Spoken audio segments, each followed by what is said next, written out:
Police হত্যা মামলায় আরাব খান সহ ৮ জনের যাবজ্জীবন। পুলিশের বিশেষ শাখার পরিদর্শক মামুন ইমরান খান হত্যা মামলার দুবাই পলাতক স্বর্ণ ব্যবসায়ী রবিউল ইসলাম ওরফে আরব খান সহ ৮ জনের যাবজ্জীবন কারাদণ্ড দিয়েছেন আদালত। ৭ বছর আগের এই হত্যা মামলা বুধবার ১৭ এপ্রিল ঢাকা মহানগর দায়রা জজ জাকির হোসেন গালিব এই রায় ঘোষণা করেন। আদালতের রাষ্ট্র নিয়োজিত আসামি পক্ষের আইনজীবী রুহুল আমিন বিষয়টি নিশ্চিত করেন। আরব খান ছাড়া এই মামলার বাকি আসামি হলেন আরব খানের স্ত্রী সুমাইয়া আক্তার কেয়া, রহমতুল্লাহ, স্বপন সরকার, মিজান শেখ, আতিক হাসান, সরোয়ার হাসান ও দিদার পাঠান। এদের মধ্যে আরব খান ও কেয়া পলাতক রয়েছেন।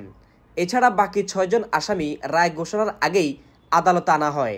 রায় ঘোষণা শেষে সাজা পরোয়ানা দিয়ে তাদেরকে আবার কারাগারে পাঠানো হয়। ২০১৮ সালে ৭ জুলাই রাজধানী বনানীতে খুন হন পুলিশ পরিদর্শক মামুন। ২ দিন পর ৯ জুলাই গাজীপুর একটি জঙ্গল থেকে তার মরদেহ উদ্ধার করা হয়।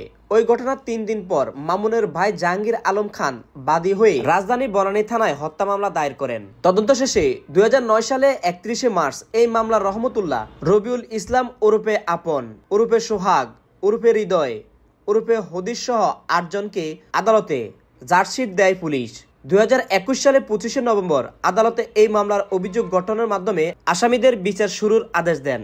প্রবাসী বিশ্ব নিউজ, ঢাকা।